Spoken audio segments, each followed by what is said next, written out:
presented by विदेशी लाल entertainment. बोला छठी मैया की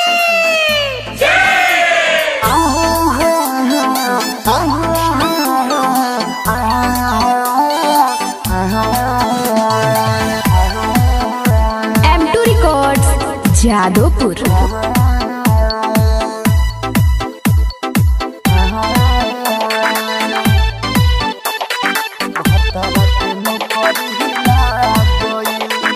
ऐसन कृपा कोइलू छठी माई भतारा के नौकरी हिला गइल। ऐसन कृपा कोइलू छठी माई भतारा के नौकरी हिला गइल। 24 कोसी हम भरवाएब, 24 कोसी हम भरवाएब, किस्मत हमर जा गइल। ऐसन कृपा कोइलू छठी माई भतारा के नौकरी हिला गइल। ऐसन कृपा कोइलू छठी माई भतारा के नौकरी हिला गइल।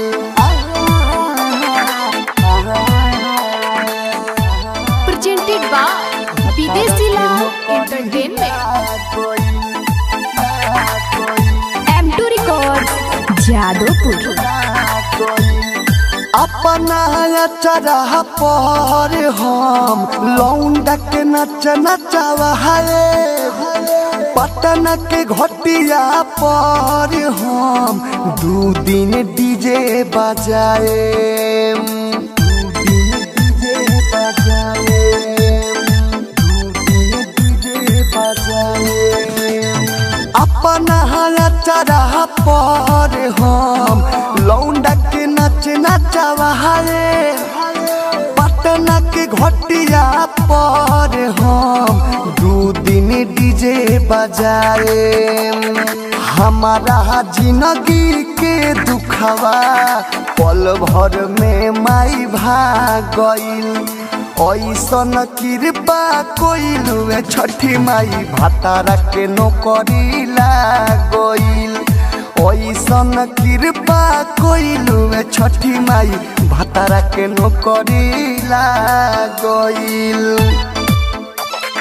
M2 presented by विदेशी लाल एंटरटेनमेंट। मिक्स बाय अमित राजा। बरसों से सपना जवान रहे माई अधूरा, पल भर में तू कर दिहलू ए छठी मैया पूरा, ए छठी मैया पूरा।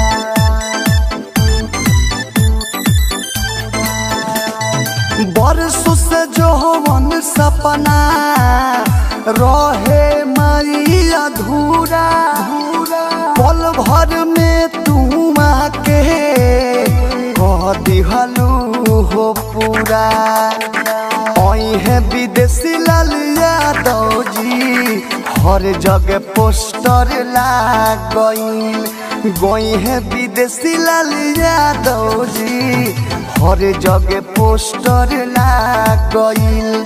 ऐसन कृपा कोइलू छठी माई भतारा के किस्मत जा गइल। 24 कोसी हम भरवाएब, 24 कोसी हम भरवाएब, किस्मत हमर जा गइल।